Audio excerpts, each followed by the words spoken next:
सदन की गरिमा को मेरा सादर नमन।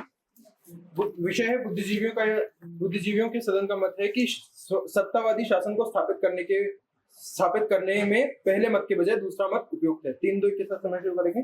3-2-1। सबसे पहले मुझे समझने की बात यह कि बुद्धिजीवी क्या होते हैं। बुद्धिजीवी तार्किक लोग होते हैं। सत्तावादी शासन क्या होता है, जहां पर एक जो पूरा का पूरा विचार है या एक जो ग्रुप ऑफ लोग हैं उनका शासन चलता रहता है। अब उसको चलते रहने के लिए दो चीजें चाहिए, पहला लेजिटिमेसी और दूसरा मिनिमम रेजिस्टेंस, यानी कि आपको लोगों के द्वारा लगातार आपको लेजिटिमाइज किया जाए, लोग आपकी सत्ता को माने, और मिनिमम रेजिस्टेंस यानी उनकी तरफ से रेजिस्टेंस ना हो, वो आपकी सत्ता का विरोध ना करें। अब ये कैसे होगा? ये होता है जब आप सीडो सेटिस्फैक्शन लोगों में क्रिएट करते हैं, उन मासेस में, उन लोगों में जिन पर आप शासन कर रहे हैं, उनको एक संतुष्टि का भाव हो कि मेरा जो शासक है वो अच्छा है और मेरा जो शासक है वो मेरे जो ऑल्टरनेट्स हैं मेरे पास अभी इस समय उपलब्ध उनसे बेहतर है। तो अब इस चीज के लिए आवश्यक है कि आप अपने शासन के मूल्यों को और अब आप इंटरनलाइज करवाएं मासेस के। तो आप इंटरनलाइज जब करवा देंगे तो वो लेजिटिमेसी दी जाएगी। और रेजिस्टेंस के अगेंस्ट मूल्य, यानी कि आपके जो उपलब्ध विकल्प हैं इस समय सत्ता के जो पूरे के पूरे फ्रेमवर्क में, उनके लिए आपको कहीं ना कहीं एक अगेंस्ट का भाव और अपने लिए एक सपोर्ट का भाव करवाना होगा। फिर स्थापित करने से तात्पर्य क्या है? स्थापित करने से तात्पर्य है कि जहां सत्ता वैचारिक स्थिति से सत्ता की वैचारिक स्थिति जो है उसको स्ट्रक्चरली इंपोज किया जाता है, यानी कि आपके जो विचार है उनको स्ट्रक्चर्स में बांधा जाएगा, उनको स्ट्रक्चर्स से कंसोलिडेट किया जाएगा, जिससे कि लोग जब आप उन स्ट्रक्चर्स में घुसे तो जब वो वापस निकले तो आपके आइडिया से प्रभावित हो या फिर आपके आइडिया को मानते हो। तो इससे क्या होगा? इससे रेजिस्टेंस को मिनिमलाइज होता है। रेजिस्टेंस होता है वो न्यूनतम स्तर पर पहुंच जाता है जब आप स्ट्रक्चर्स के थ्रू चीजों को स्थापित करते हैं। स्थापित यही होता है कंसोलिडेशन, मतलब कंसोलिडेशन, पहले आप सत्ता में आएंगे, उसके बाद अपने रूल को आप कंसोलिडेट करेंगे स्ट्रक्चर्स के माध्यम से, एडमिनिस्ट्रेशन के माध्यम से, इत्यादि इत्यादि।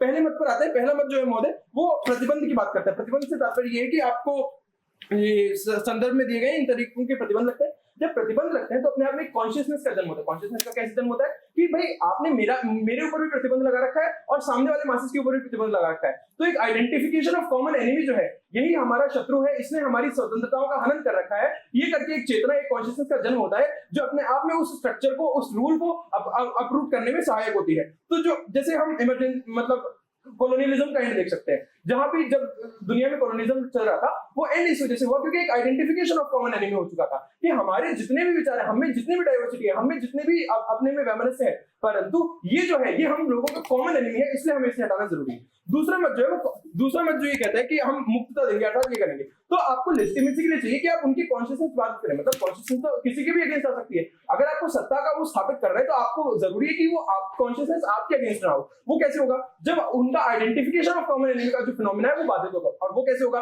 वो ऐसे होगा कि रिसोर्सेज का यूज करके उनके पास जो इंफॉर्मेशन जा रही है, उनके पास जो सूचना जा रही है, वो जो देख सकते हैं, आइडियोलॉजिकल जो उनका पूरा का पूरा फ्रेमवर्क है उसको आप उसको मतलब बाधित कर दें। जैसे कि आप अपने रिसोर्सेज का यूज करके, क्योंकि आप सत्ता में आ चुके हैं, रिसोर्सेज का यूज करके इंफॉर्मेशन के ऑथेंटिसिटी पे सवाल करने शुरू कर दें। जैसे कि आपने सोशल मीडिया में बहुत सारा डेटा एक साथ छोड़ दिया है, तो कौन सा डेटा सही है, कौन सा डेटा गलत है, इसमें जो व्यक्ति वो मतलब चूज करने में उसको दिक्कत हो जाएगी, जैसे कि हम आजकल देखते हैं। फिर उपयुक्त से तात्पर्य कि आज कैसे हो रहा है, प्रासंगिक ये है। तो मतलब हमारा जो मत है वो उपयुक्त क्यों है? पहली बात तो ये कि पावर में, सबसे पहले अगर हम ये केस ले लें कि हमें पावर में आना है, स्थापित करने के लिए पावर में आना है, तो उसके लिए आपको एक लिबरल यूटोपिया चाहिए। दो तरीके की चीजें होती है, पहला होता है आइडियोलॉजी, एक होता है यूटोपिया। आइडियोलॉजी जो होती है वो रूलिंग क्लास का आइडिया होता है और यूटोपिया जो होता है वो उसके अगेंस्ट होता है। अगर मान लीजिए आपको सत्तावादी शासन स्थापित करना है और आपको पहले सत्ता में आना है, तो आपको एक लिबरल यूटोपिया बनाना पड़ेगा कि हम आपको स्वतंत्रता देंगे, आप हर चीज करने के लिए स्वतंत्र रहेंगे। तो इससे क्या होगा कि अपने आप में जो लोग हैं आपके साथ मोबिलाइजेशन होगा, आपके आइडियाज को लेजिटिमेसी मिलेगी। इस तरीके से लोग आपके साथ जुड़ेंगे और जो वर्तमान सत्ता का शासन है, जो जैसा भी है, उसको अप्रूव करने में आपको सहायता मिलेगी। जैसा कि हमने फ्रेंच रिवॉल्यूशन में देखा। फ्रेंच रिवॉल्यूशन में क्या हुआ? फ्रेंच रिवॉल्यूशन में थर्ड स्टेट ने अपने आप को मोबिलाइज किस बेसिस पे किया? वो इसी बेसिस पे किया कि जो हमारा लुई 16 है वो अपने में एक्सप्लॉइटेटिव है, वो हमारा कॉमन एनिमी है। तो इसके लिए आवश्यक है कि हम एक उदार, यानी कि हमें कॉन्स्टिट्यूशनल, जहां पर सबको इक्वालिटी मिलेगी, लिबर्टी मिलेगी, फ्रेटर्निटी मिलेगी, उसका ऐसा शासन लाएंगे। तो हमने फ्रेंच रिवॉल्यूशन, उसके बाद में चाहे जो भी हुआ हो, पर सत्ता में आने के लिए फ्रेंच रिवॉल्यूशन के तरीके से हम एक वो कर सकते हैं, पावर में आने के लिए एक लिबरल यूटोपिया प्रेजेंट कर सकते हैं। दूसरा कि जब आप सत्ता में आ जाते हैं तो आप उसको बनाए कैसे रखते हैं? स्थापित करने का तात्पर्य ये भी तो है कि आप पहले तो पावर में आएंगे, उसको कंसोलिडेट करेंगे, तो आप पहले लोगों के लोअर प्लेजर्स यानी कि प्राइमरी नीड्स को संतुष्ट करेंगे। जैसे कि संदर्भ में दे रखा है कि यौन नैतिकता, जैसे विवाह के पूर्व, इन चीजों पर प्रतिबंध लगाया जा रहा है सामने वाले पैराडाइम में, और हमारे उसमें यौन मुक्तता, भोग विलास आदि जीवन दिया जा रहा है। तो ये लोअर प्लेजर्स होते हैं, बेसिक प्राइमरी नीड होते हैं। जब प्राइमरी नीड्स होते हैं तो जो मासेज हैं वो कई बार वो मासेज जो होते हैं वो प्राइमरी नीड्स के बियॉन्ड नहीं देख पाते हैं। अगर वो प्राइमरी नीड्स के बियॉन्ड देख पाते तो मासेज नहीं होते, वो इंटेलेक्चुअल्स होते। तो मासेज में और इंटेलेक्चुअल्स में बेसिक फर्क ही यही है। तो जब वो प्राइमरी नीड्स में बहुत ज्यादा वो हो जाएंगे, क्या हो जाएंगे, बहुत ज्यादा असंगत हो जाएंगे, तो वो स्ट्रक्चरल जो चीजें आप चेंज कर रहे हैं, जो स्ट्रक्चर से आप अपनी आइडियोलॉजी को प्रोपोगेट कर रहे हैं, वो उसको नहीं देखेंगे। तो इससे क्या होगा, आप स्ट्रक्चर से अपनी आइडियोलॉजी को प्रोपोगेट करते रहेंगे, तो वो स्ट्रक्चर्स भी और आपकी जो आइडिया है वो भी आपकी सत्ता को यथावत बना के रखेगी। इसीलिए जो सत्तावादी शासन जो है वो दूसरा मत जो है उसके लिए उपयुक्त है। तीसरा महोदय, हम देखते हैं कि सत्ता जो है, जब सत्ता में आने के उपरांत जो पूरा जो सत्ता में आए हुए लोग हैं उनके पास रिसोर्सेज आ जाते हैं। रिसोर्सेज से आने के बाद वो क्या करते हैं, वो सोशलाइजेशन को अफेक्ट करते हैं। समाजीकरण यानी कि जैसे समाजीकरण प्राइमरी, सेकेंडरी और टर्शियरी होते हैं, तो जो सेकेंडरी सोशलाइजेशन होता है, जहां पर स्कूल कॉलेज, जहां पे इंफॉर्मेशन के स्रोत है, जहां मीडिया के स्रोत है, जो आपको इंफॉर्मेशन दे रहे हैं कि क्या हो रहा है क्या नहीं हो रहा, जब रिसोर्सेज आएंगे तो उस तरीके से उनको अफेक्ट करेंगे कि भाई जो आपकी जो सत्ता है वो आपको एक लिबरल सत्ता है, बाकी आप दूसरी जगह देखिए। यानी कि आप भारत में है और भारत की सत्ता चाहे कितनी ही बहुत ज्यादा वायलेंट हो, पर वो आपको एग्जांपल देंगे नॉर्थ कोरिया का। अगर आपको नहीं पता है कि ब्रिटेन या अमेरिका जैसी डेमोक्रेसीज एग्जिस्ट कर रही हैं और आपका सैंपल स्पेस केवल भारत और नॉर्थ कोरिया है, तो केवल आप साफ सीधी सी बात है भारत को चुनेंगे। तो इस तरीके से सोशलाइजेशन की जो इंफॉर्मेशन है, जो व्यक्ति की कॉन्शियस या कॉन्शियसनेस शेप होती है, उसको भी ये जो सत्ता है वो अफेक्ट कर सकती है। फिर उसके बाद हम ये देख सकते हैं कि जो उदार होना है, जैसे हमने ये बताया कि फांसीवादी शासन नियंत्रण बनाए रखने के लिए की पैरवी करते हैं, ताकि 10 सेकंड में समाप्त कर रहा हूं कि इससे क्या होगा कि जब एक क्राइसिस ऑफ सॉलिडारिटी अगर आ जाता है कि मान लीजिए लोग आपके अगेंस्ट रहेंगे, तो आपने जो इसकी पैरवी की, लिबरल वैल्यूज की पैरवी की है, उसकी दुहाई देखिए, उसका बैकएंड देखिए कि भाई क्योंकि ये जो शासन था 10 सेकंड है ना, उसको इस वजह से हम इसको सपोर्ट करेंगे। धन्यवाद। यहाँ पर सबसे महत्वपूर्ण डेफिनेशन स्थापित की थी, वो स्थापित की डेफिनेशन अच्छी तरीके से आई नहीं कि मतलब ये तो कह रहे हैं कि स्थापित के लिए आपको लेजिटिमेसी और रेजिस्टेंस चाहिए पड़ रहा है, लेकिन लेजिटिमेसी और रेजिस्टेंस आ कहां से रहा है? लेजिटिमेसी और रेजिस्टेंस साइकोलॉजी डेवलप करने से आ रहा है। और जब भी आप उपयुक्त मतलब शासन स्थापित करने की बात आए तो उसमें साइकोलॉजी अपने आप से बहुत इंपॉर्टेंट बन जाती है। ठीक है महोदय, अब हम आगे देखेंगे। महोदय सबसे पहले हम अपने पॉइंट पे आते हैं। महोदय इन दोनों पैराडाइम में कैसी कैसी साइकोलॉजी डेवलप हो रही है। ठीक है महोदय, जब सबसे पहले हमारे पैराडाइम में आप उसके शादी को कंट्रोल कर रहे हैं, आप उसके सेक्सुअल रिलेशन को कंट्रोल कर रहे हैं, इससे क्या हो रहा है, मतलब आप उसके प्राइवेट अफेयर्स को कंट्रोल कर रहे हैं। जब आप उसके प्राइवेट अफेयर्स को कंट्रोल कर रहे हैं तो उसकी जो साइकी बन रही है, उसकी ऐसी साइकी बन रही है कि ठीक है, प्राइवेट लाइफ को अगर कोई कंट्रोल करता है तो वो नॉर्मलाइज चीज है, मतलब उसके लिए कोई बहुत बड़ी बात है नहीं। तो उसकी जो साइकी बन रही है वो ये कह रही है ठीक है, अगर मेरी प्राइवेट लाइफ को कंट्रोल किया जा रहा है तो कोई दिक्कत नहीं। अब उससे साइकी कैसी बन रही है, जब आगे चलकर उस पर और कंट्रोल थोपा जाएगा, क्योंकि हम सत्तावादी शासन है, हमें ज्यादा से ज्यादा कंट्रोल थोपना है। जब हम और कंट्रोल थोपा जाएगा तो उसके लिए चीजें नॉर्मलाइज होगी, क्योंकि पहले से उसकी ऐसी साइकी डेवलप हो गई है कि अगर प्राइवेट लाइफ में कोई दखल देता है तो वो बिल्कुल नॉर्मल चीज है। अब महोदय इनकी पैराडाइम में क्या हो रहा है, इनकी पैराडाइम में जब आप भोग विलास कर रहे हैं तो डिमांड आ रही है, मतलब डिमांड की साइकोलॉजी डेवलप हो रही है। और डिमांड की साइकोलॉजी पहले मुझे ये चाहिए फिर मुझे ये चाहिए, क्योंकि भोग विलास है, ज्यादा से ज्यादा मटेरियल है, तो इनके में डिमांड की साइकोलॉजी आ रही है। तो जब डिमांड की साइकोलॉजी आई तो ज्यादा से ज्यादा डिमांड करेंगे, जब ज्यादा से ज्यादा डिमांड करेंगे तो डिमांड करते जाएंगे। एक पॉइंट आएगा जहां पर स्टेट डिमांड को फुलफिल नहीं कर पाएगा और वहां पर डिफॉल्ट हो जाएगा, साइकोलॉजी का पॉइंट। ठीक है महोदय, अब जब हम लोग महोदय विवाह वगैरह को इन सबको कंट्रोल करने की बात कर रहे हैं कि आप मास्टरबेशन नहीं करेंगे, आप पहले विवाह से पहले ऐसा करेंगे, तो इससे हो क्या रहा है, इससे आप उसे चैनलाइज करने की कोशिश कर रहे हैं। इससे आप उसे कहां चैनलाइज करने की कोशिश कर रहे हैं, इससे जो इंस्टीट्यूशन की ये बात कर रहे हैं, बिल्कुल इंस्टीट्यूशन में आप चैनलाइज करने की कोशिश कर रहे हैं, फिर वो कहां जाएगा, फिर वो जाएगा आपके स्कूल्स में, आपके एजुकेशन में, क्योंकि अब वो भोग विलास नहीं कर रहा है, अब वो आप मतलब इन सब चीजें नहीं कर रहे, तो वो चैनलाइज कर रहा है। कहां चैनलाइज हो रहे हैं, एजुकेशन की तरफ चैनलाइज हो रहे हैं। और एजुकेशन में हम उसे इतनी फॉल्स इंफॉर्मेशन देंगे कि जो उसका जो ब्रेन है, पूरी तरीके से हम उसके ब्रेन को कंट्रोल करेंगे। कैसे ब्रेन को कंट्रोल करेंगे, जब वो एजुकेशन में जाएगा तब हम उसे पढ़ाएंगे कि आपका ये जो राजा है, ये इतना महान राजा है, इनके पिताजी भी इतने महान थे, ये वंश जो इतना महान वंश चला आ रहा है कि मतलब ये आपके लिए भगवान जैसे हैं। ये सब उन्हें हम एजुकेशन में चलाएंगे। जो नॉर्थ कोरिया को कहीं ना कहीं टच कर रहा है, वहां भी यही हो रहा है कि भाई एजुकेशन में यही पढ़ाया जा रहा है कि ये इतने महान लोग हैं कि ये आपका उपकार कर रहे हैं। जब ऐसे एजुकेशन में हम पढ़ाएंगे, ठीक है, जब आप भोग विलास कर रहे हैं, ये अपने आप में कॉन्ट्रडिक्शन करके जा रहे हैं। पहले कह रहे हैं कि भोग विलास कर रहे हैं, अगर भोग विलास कर रहे हैं तो वो पढ़ेगा क्यों, मतलब ये कह रहे हैं कि हम उन्हें इंस्टीट्यूशन भेजे। जब वो भोग विलास में है तो इंस्टीट्यूशन में जाएगा क्यों, क्योंकि वो भोग विलास कर रहा है। तो अपने आप में ये कहीं ना कहीं कॉन्ट्रडिक्शन कर रहे हैं। कह रहे हैं हम एजुकेशन भी देंगे, फिर कह रहे हैं भोग विलास भी कर रहा है। ठीक है महोदय, जब हम आगे बात करते हैं तो महोदय जब हम ठीक है, जब हम किसी ऐसे व्यक्ति की बात करते हैं जो बहुत आज्ञाकारी है, मतलब जिसका जिसकी आप हर चीज कंट्रोल कर रहे हैं, तो वो आज्ञाकारी बन जा रहा है, मतलब उसे फॉलो करने की कमांड, मतलब फॉलो करने की जो टेंडेंसी उसमें डेवलप हो रही है। और जो फॉलो करने की जो टेंडेंसी है वो स्टेटस को बनाने में सबसे ज्यादा मदद करती है। ध्यान देने वाली बात है, मतलब ओशो का आर्गुमेंट यहाँ पर मैं कोट करना चाहूंगा कि मतलब जब मतलब जो आज्ञाकारी लोग होते हैं, जो आज्ञाकारी बेटे होते हैं, वो स्टेटस को बनाने में ज्यादा हेल्प करते हैं, क्योंकि वो एक तरीके से कंजर्वेटिव हो जाते हैं कि ऐसा चला रहा है, हमारे बाप दादा ने भी ऐसा किया था, हम भी ऐसा करेंगे। तो जो आज्ञाकारी जो स्टेटस को मेंटेन करने की बात आ रही है, वो स्टेटस को अपने आप में मेंटेन हो रहा है। ठीक है महोदय, अब सबसे महत्वपूर्ण आर्गुमेंट हमारा जो आ रहा है, जिससे पूरी डिबेट चुकी हुई है महोदय, यहाँ पर भोग विलास का मतलब क्या है? क्या यहाँ पर भोग विलास का मतलब सिर्फ शारीरिक शिक्षा है? नहीं महोदय, सारे भोग विलास की बात हो रही है, मतलब मटेरियलिज्म की बात हो रही है, सारे मटेरियलिज्म की बात हो रही है। मतलब मेरे अंदर डिमांड है, मुझे बॉडी भी चाहिए, मुझे कार भी चाहिए, मुझे अच्छे संसाधन भी चाहिए, मुझे बहुत अच्छी कार चाहिए, मुझे बहुत अच्छी टेक्नोलॉजी चाहिए, मुझे सब कुछ चाहिए, मतलब मटेरियलिज्म चाहिए। जब मुझे हर कुछ चाहिए, मतलब डिमांड बढ़ती जा रही है, मुझे मर्सिडीज में चल रहा है, और मेरा देश ऐसा है कि वो मर्सिडीज प्रोवाइड नहीं करा पा रहा है, अच्छी कारें बना नहीं पा रहा है, कल के दिन मैं डिमांड करूंगा, वहां पे रिवोल्ट हो जाएगा। अच्छा महोदय, इससे होगा क्या? इससे जब आपका देश आपकी डिमांड फुलफिल नहीं कर पाएगा, और आपको कहीं ना कहीं से पता चलेगा कि जो बगल वाला देश है उसमें बहुत अच्छी कारें हैं, बहुत अच्छा इंटरनेट है, वहां पर जो भोग विलास है, मुझे एडल्ट कंटेंट देखने के लिए मिल रहा है, तो आप दूसरे वाले देश में चल जाएंगे। उस दूसरे वाले देश से कहीं ना कहीं समाज को पता चलेगा कि ये सब उस देश में क्यों जा रहे हैं।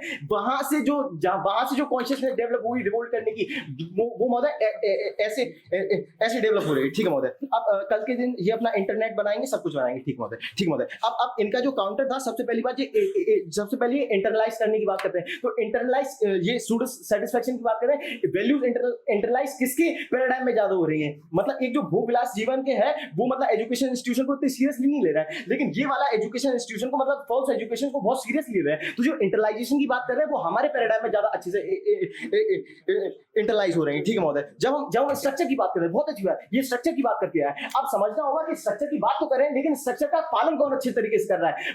यहाँ पर डिबेट तो पूरी पालन करने पे है। बिल्कुल, स्ट्रक्चर आपकी मेरी बन रहा है, स्ट्रक्चर हमारे मेरे बन रहे हैं, लेकिन हमारा जो पैराडाइम वो आज्ञाकारी लोग हैं, पालन कौन कर रहे हैं? अगर पालन कर रहे हैं तो अच्छे से पालन करेंगे, तो वो भी हमारे पैराडाइम में आते हैं। ठीक है महोदय, फिर ये कह रहे हैं कि प्रतिबंध से कॉन्शियसनेस डेवलप होगी। हाँ, ये इनका आर्गुमेंट था कि अगर आप प्रतिबंध लगाएंगे, कॉमन कॉन्शियसनेस डेवलप होगी। कॉमन कॉन्शियसनेस इसलिए डेवलप नहीं होगी क्योंकि हम उस एनर्जी को चैनलाइज भी कर रहे हैं, एजुकेशन इंस्टीट्यूशन को फॉल्स इंफॉर्मेशन दे रहे हैं, एज ए इंस्टीट्यूशन को पूरा कंट्रोल कर ले रहे हैं, तो जो कॉन्शियसनेस है वो कहीं डेवलप नहीं हो रही है। ठीक है महोदय, फिर ये मोबिलाइजेशन की बात कर रहे हैं महोदय। जब आदमी एक भोग विलास का जीवन जी रहा है, तो उसके अंदर अलग अलग विचार आते हैं, वो मतलब बहुत तरीके से चैनल, मतलब जो दूसरे के विचार है वो चैनलाइज रहेंगे, जो उसे पढ़ाया गया है वही पढ़ेगा। लेकिन जब वो भोग विलास कर रहा है या मदिरा पान कर रहा है, तो उसके अंदर बहुत अलग अलग विचार आ रहे हैं, डाइवर्स तरीके के विचार आ रहे हैं, और वो विचार कहीं ना कहीं ऐसा ही विचार आ सकता है कि भाई मैं यहाँ हूँ क्यों, मतलब मुझ पे इतना कंट्रोल क्यों किया जाए, तो वहां से कॉन्शियसनेस डेवलप होगी और वहां रिवोल्ट होने के बहुत ज्यादा चांसेस है। बहुत 3, 2, 1। सर्वप्रथम समझिए कि वाद विवाद में दोनों ही तरफ लिखा गया है कि दोनों तरफ आज्ञाकारी व्यक्ति होंगे। स्ट्रक्चर का आज्ञाकारी आपके तरफ भी, आज्ञाकारी व्यक्ति मेरे तरफ भी है। वाद विवाद का जो शब्द है वो है भयभीत और लापरवाह। इनका प्रतिबंध जाके खत्म होता है भयभीत करने पे व्यक्तियों को, और हम व्यक्तियों को बना रहे लापरवाह। इस पर वाद विवाद है कि कहां पर किसकी साइकी किस प्रकार से होगी, और इसी पे जरूरत में वाद विवाद करते हैं।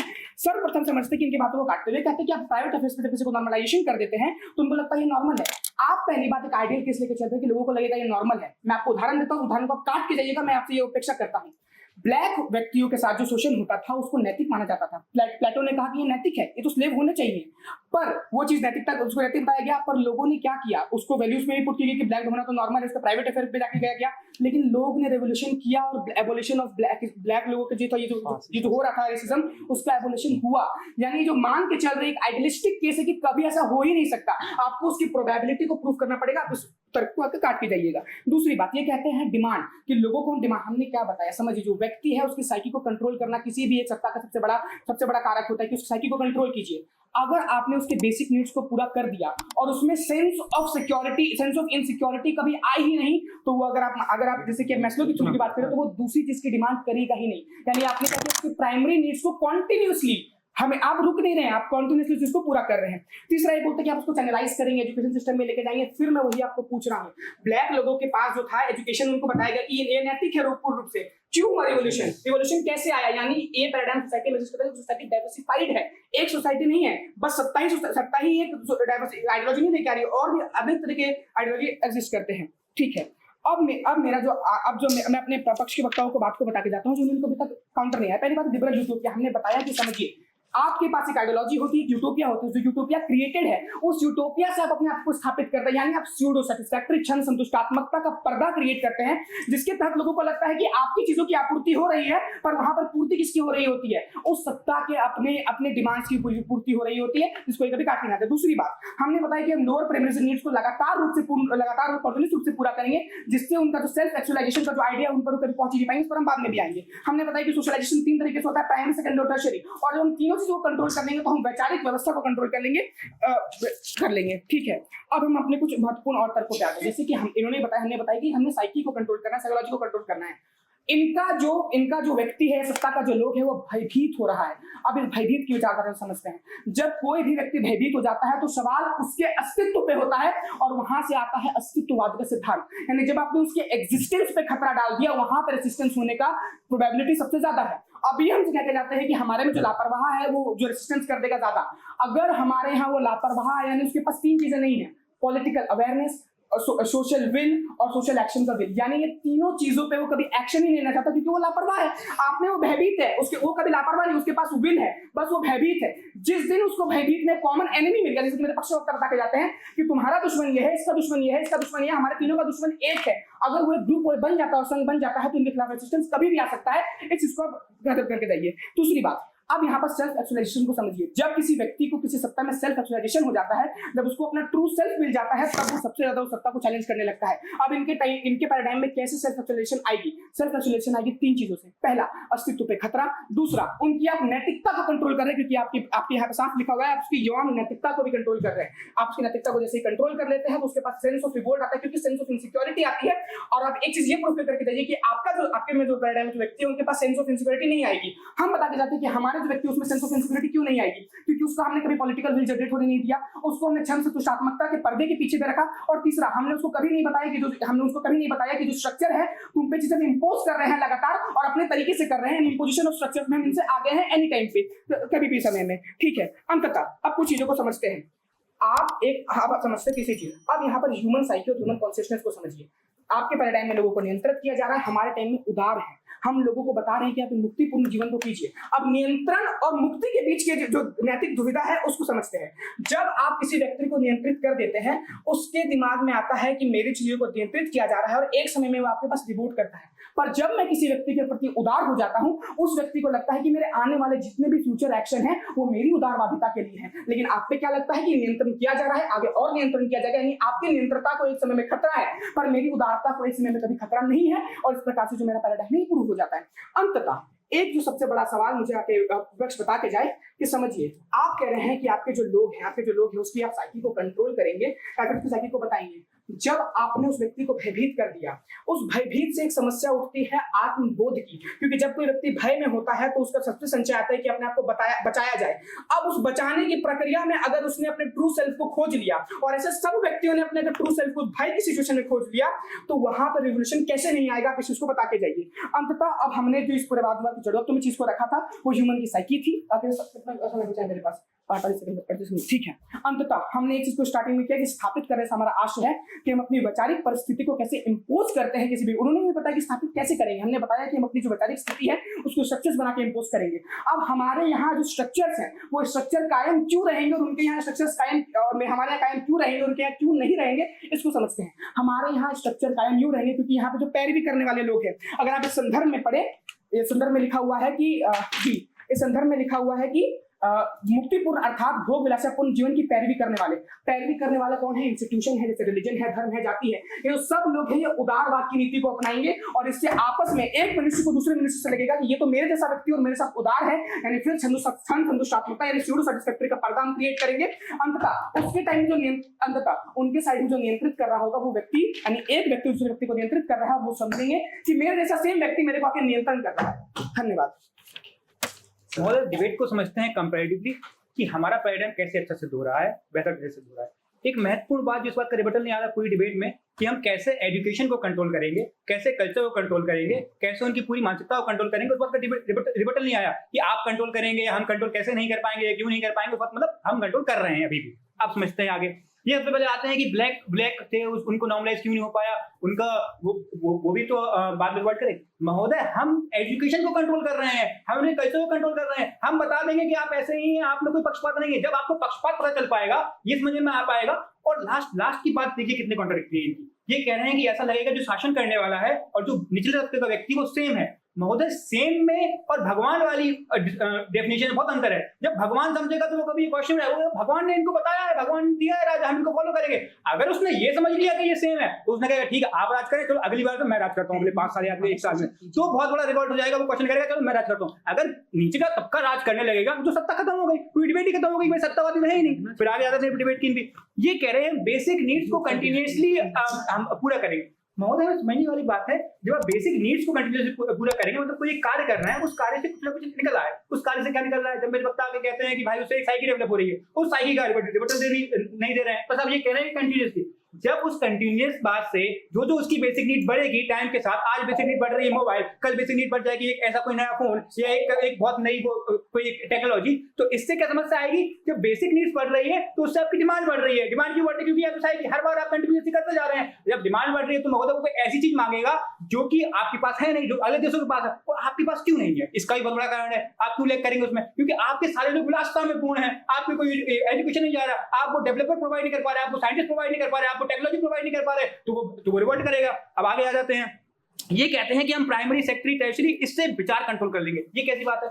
आप कह रहे हैं कि प्राइमरी हमारे में अच्छे से कंट्रोल हो रहा है ना, सारे जो पैराडाइम है हमारे अच्छे से कंट्रोल हो रहे हैं। जब हमारे पैराडाइम में अच्छे रूप से कंट्रोल कर रहे हैं तब जाके हम लोगों की साइकी और लोगों के जीवन को अच्छे से कर पा रहे हैं। फिर ये एक बात कहते हैं कि भयभीत हो जाएगा, फिर अस्तित्ववादी में ले आते हैं।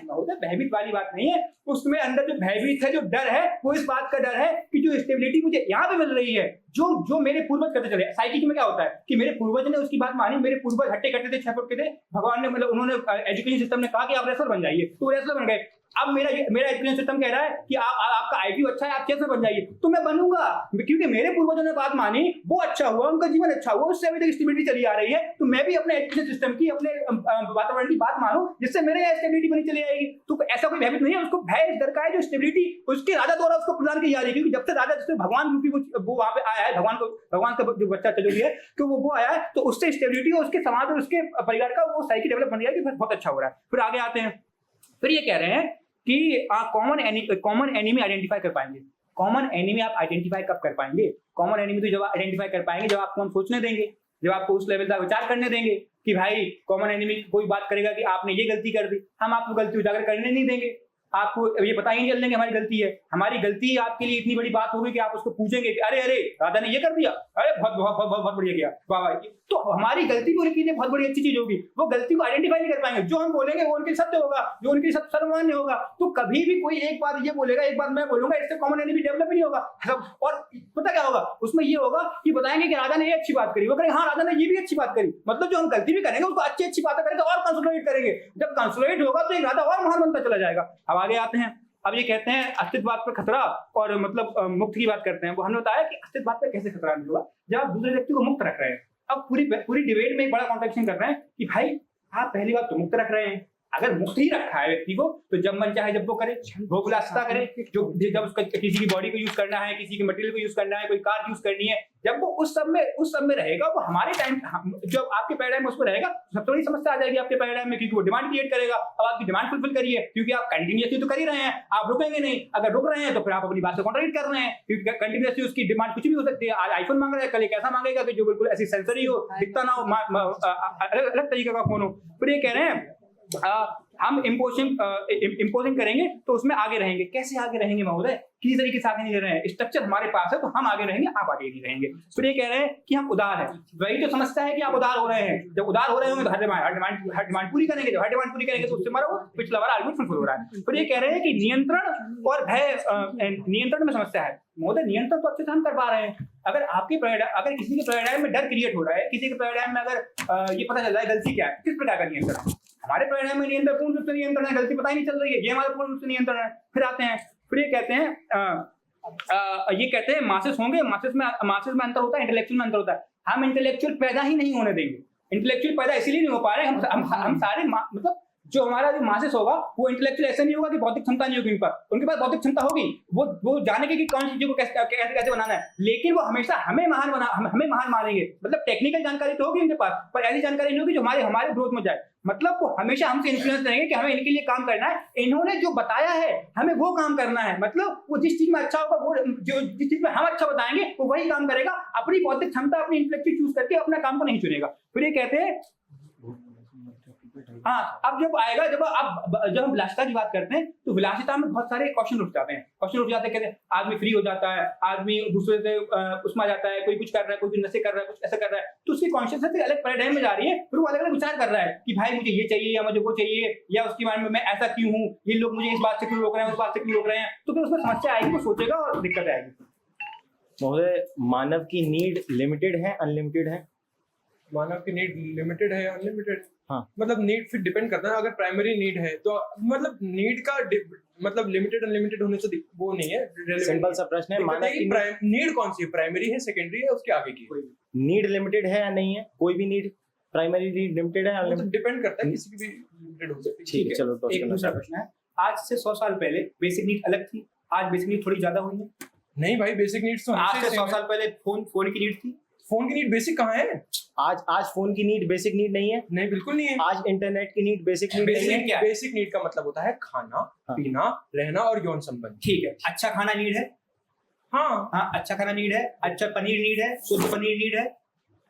अच्छा खाना मतलब पौष्टिक खाना, अच्छा खाना मतलब टेस्टी खाना। टेस्टी नहीं, शुद्ध प्योरिटी की बात कर रहे हैं। ठीक है। विलासिता में सिर्फ बेसिक नीडें आती हैं।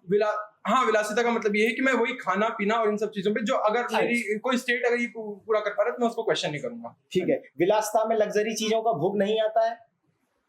विलासिता में लग्जरी नहीं, मतलब बिल्कुल नहीं। क्योंकि आप मासेस देखिए ना, आप समाज का स्ट्रक्चर देखिए, समाज जो है वो गरीब है। सिंपल सा प्रश्न है, विलासिता में लग्जरी चीजों का भोग आता है या नहीं आता है? पर्सपेक्टिव से देखिए, नहीं आता है। ठीक है महोदय, भोग विलासिता में ठीक है, लग्जरी चीजें नहीं आती। ठीक है, आपने कहा कि आपका समाज गरीब है, अभी कहा आपने। जब समाज गरीब है तो आपका सत्ताधारी रिसोर्स कहाँ से इकट्ठा कर रहा है? देखिए एक है ना, वो होती है क्या, circulation of elites. Circulation of elites क्या होती है? जिसके पास समाज मतलब इन द सेंस कि हर समाज में दो क्लासेस होती है, एक शक्ति संपन्न क्लास होती है, एक शक्ति विपन्न क्लास। अच्छा, दूसरा शक्ति संपन्न क्लास होती है, लगातार शक्ति संपन्न क्लास को भी आप डोमिनेट करेंगे? शक्ति संपन्न और सत्ताधारी में कोई डिफरेंस है? जो आ रहा है शासक, जो सत्ताधारी शासक आ रहा है, उसके पास रिसोर्सेज हैं। मेरा सिंपल सा प्रश्न है, शक्ति संपन्न क्लास में, सत्ताधारी क्लास में और निम्न वर्ग क्लास में डिफरेंस है? या फिर वो जो पावरफुल क्लास है, एलीट क्लास है, उसी से सत्ताधारी निकल रहा है? तो साफ सीधी सी बात है, जिसके पास सत्ता होगी वही शासन करेगा ना। नहीं, मेरा प्रश्न सिंपल सा है, सत्ताधारी और ये जो एलीट है और जो नॉर्मल है वो जनता में आते हैं। जो सत्ताधारी हैं, एलीट और नॉर्मल जनता का पार्ट है ना। हाँ, ये सब सब्जेक्ट्स का पार्ट है, सब्जेक्ट का पार्ट है। अब जिनके पास रिसोर्सेस है, जो एलीट है, उनको भी आप विलासिता के नाम पे प्राइमरी रिसोर्स का वो करवाएंगे, तो वो विद्रोह क्यों नहीं करेंगे? वो शासन क्या होता है? शासन को एक व्यक्ति नहीं चलाता है, शासन का पूरा तंत्र होता है। वो हमारे मैं दोबारा क्वेश्चन रिपीट कर रहा हूं, मेरा सिंपल सा क्वेश्चन ये है कि जो व्यक्ति एलीट है, जिसके पास रिसोर्स है, वो रिसोर्स वाला व्यक्ति विद्रोह क्यों नहीं करेगा जब उसको विलासिता के नाम पे आप कहेंगे कि आप प्राइमरी घर का बड़ा मकान लीजिए? क्योंकि अगर रिवोल्ट होता है तो उसके भी तो रिसोर्स छीने जाएंगे। नाजिज्म का जो वो था, पूरा का पूरा आइडियोलॉग था, वो हेर्बर्ट स्पेंसर ने प्रोपोगेट किया था ना। वो हेर्बर्ट स्पेंसर कोई ऐसा नहीं था, वो था। तो मतलब वो एक स्ट्रक्चर का पार्ट बनाने के लिए भी आपको लोग चाहिए। तो ये एलिट्स जो होते हैं स्ट्रक्चर का वो होते हैं। ठीक है, धन्यवाद। ठीक है। अब मेरा पक्ष से अनुरोध है कि वो विपक्ष की किसी एक वक्ता को खत्म होने के लिए आमंत्रित करें। क्या लापरवाह व्यक्ति किसी भी हद तक जा सकता है? नहीं, बिल्कुल नहीं जा सकता। हाँ। हमने अपने बताया कि लापरवाह व्यक्ति को हम 3 चीजों से कंट्रोल कर रहे हैं, उसको ठीक है। पॉलिटिकल विल को कभी जनरेट ही ठीक होने है। नहीं दे रहे ठीक हैं, है। विल ही ठीक नहीं है। जनरेट होने दे ठीक रहे है। उतना will जितना हमारे सत्ता को बताने के लिए है। ठीक है, ठीक है। लापरवाह व्यक्ति को ज्यादा कंट्रोल कर पा रहे हैं या डिसिप्लिन व्यक्ति को ज्यादा कंट्रोल कर पा रहे हैं? लापरवाह व्यक्ति को ज्यादा कंट्रोल कर पा रहे हैं। कैसे कर पा रहे हैं? सुनिए, जो डिसिप्लिन व्यक्ति है उसको पता है कि मुझे, मेरी बात सुनिए, जब कोई भी डिसिप्लिन व्यक्ति है हाँ। उसको पता है कि जब मेरे भय पे, मेरे अस्तित्व पे खतरा आएगा तो मुझे उस चीज से बचाना मैं है। नहीं पूछ रहा हूँ, हाँ, मैं ये कैसे पूछ रहा हूँ। रोकना है, लापरवाह व्यक्ति को कंट्रोल अच्छे से कर पाएंगे या डिसिप्लिन व्यक्ति को अच्छे से कंट्रोल कर पाएंगे? सर्वप्रथम बात यहाँ व्यक्ति की है, जो डिसिप्लिन व्यक्ति है ना उसके अंतर वो उसका कंट्रोल नहीं कर सकता। लापरवाह व्यक्ति कौन होता है? कौन होता है लापरवाह व्यक्ति? कैसा होता है? हमारे सेंस में लापरवाह व्यक्ति वो है जिसके पास पॉलिटिकल विल नहीं है, जो इसका अवेयरनेस नहीं है, जिसको चीजों में बदलाव नहीं लाना है। अच्छा, लापरवाह व्यक्ति काम को अच्छे से करता है, डिसिप्लिन वाला व्यक्ति काम को अच्छे से करता है। इस पर डिसिप्लिन वाला व्यक्ति करता है, इस पर कोई दिक्कत नहीं है। डिसिप्लिन वाला लापरवाह व्यक्ति बात को अच्छे से मानता है, डिसिप्लिन वाला व्यक्ति बात को अच्छे से मानता है। देखिए, समझ किस काम की बात कर रहे हैं? कोई भी बात, जो लापरवाह, मैंने लापरवाह से कहा कि मेरी यहाँ बात पे कचरा मत सुनिए। फैलाना। हमने मैंने लापरवाह का जो आयाम बताएं कि वो पॉलिटिकली अवेयर नहीं होगा, पॉलिटिकली उसके अंदर विल नहीं होंगे। वो व्यक्ति हो सकता है कि घर का काम अच्छे से, खाना अच्छे से बना रहा हो। मतलब लापरवाह व्यक्ति काम अच्छे से करता है, डिसिप्लिन वाला व्यक्ति काम अच्छे से नहीं करता है। सर्वप्रथम वो व्यक्ति किस आयाम में लापरवाह है, इस पे तो बताइए, प्रश्न अच्छा पूछिए। ठीक है, किसी आयाम में लापरवाह होगा। हाँ, किसी भी आयाम में ठीक है, लापरवाही। लापरवाही सिर्फ पर्टिकुलर आयाम में सेट होती है, लापरवाही होती है? बताइए। सर्वप्रथम लापरवाही जो होती है वो आपके अलग अलग पर्टिकुलर चीजों में होती है। ठीक है। अगर मैं पॉलिटिकली अवेयर नहीं हूँ यानी मैं पॉलिटिकली लापरवाह व्यक्ति। ठीक है, और हो सकता है मुझे खाना बनाना आता हो। लापरवाही साइकी होती है? क्या लापरवाही साइकी होती है? भैया, आप हम कुछ भी कर रहे हैं वो हमारी साइकी से ही जुड़ा हुआ है। ठीक है, साइकी हर चीज को डोमिनेट करती है या सिर्फ एक चीज को डोमिनेट करती है? मतलब मैं इसका पूरा प्रश्न नहीं समझ पाया। लापरवाही साइकी होती है, साइकी हर चीज को डोमिनेट करती है या सिर्फ पर्टिकुलर चीज को डोमिनेट साइकी करती है? सिर्फ डोमिनेट नहीं करती, वो आपको डिप्रेस भी तो कर देती है। आपकी साइकी क्या आपको डिप्रेस नहीं करती? ठीक है, ठीक है। अब जो आपकी लापरवाही है, मान लेते हैं वो एक चीज में लापरवाही है, पॉलिटिकली आप लापरवाह है, ठीक है। 3 चीजों में हमने बताया था, हम फिर से बता देंगे। किसी भी चीज में लापरवाह है हाँ। तो आप बात को फॉलो नहीं करेंगे ना उस पैराडाइम में।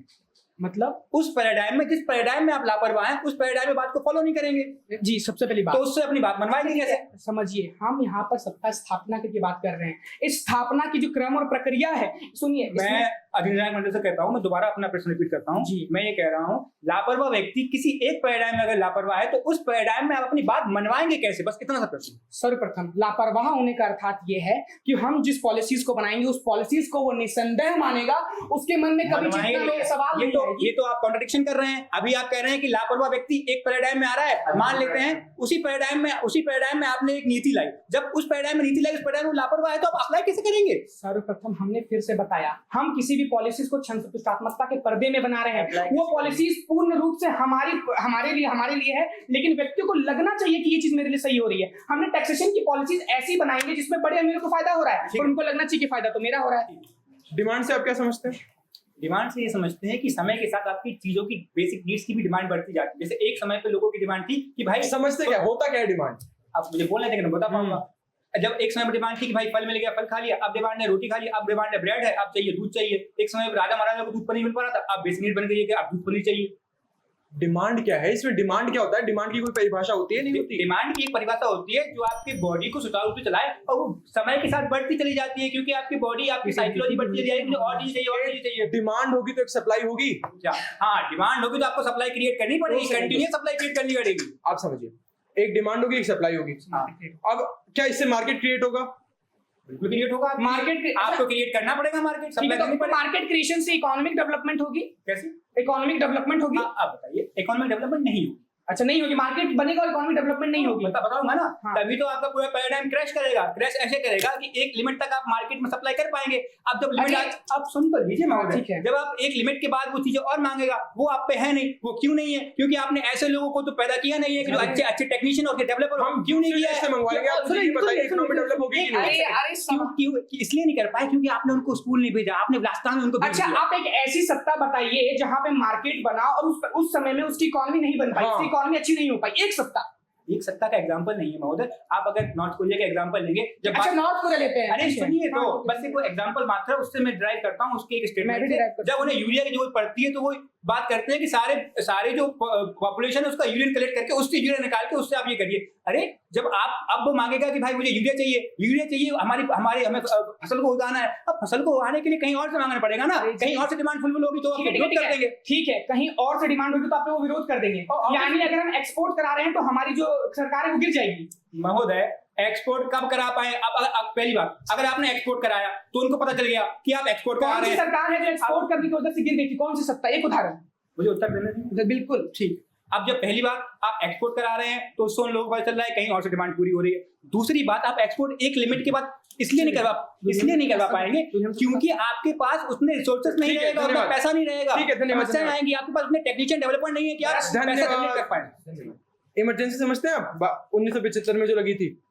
अच्छा, भारत में? हाँ भाई, समझते हैं। उसमें नसबंदी हुई थी। क्या नसबंदी हुई थी उस दौरान? नसबंदी? संजय, हाँ हाँ, नसबंदी हुई। नसबंदी हुई थी। नसबंदी हुई थी तो ये प्राइवेट स्फीयर का वो था, दमन था। हाँ महोदय, बिल्कुल। आप समझते हैं। अरे प्रश्न पूरा पूछने दीजिए। हाँ, बातचीत पूछ लीजिए। प्राइवेट स्फीयर का दमन था। हाँ, दमन था।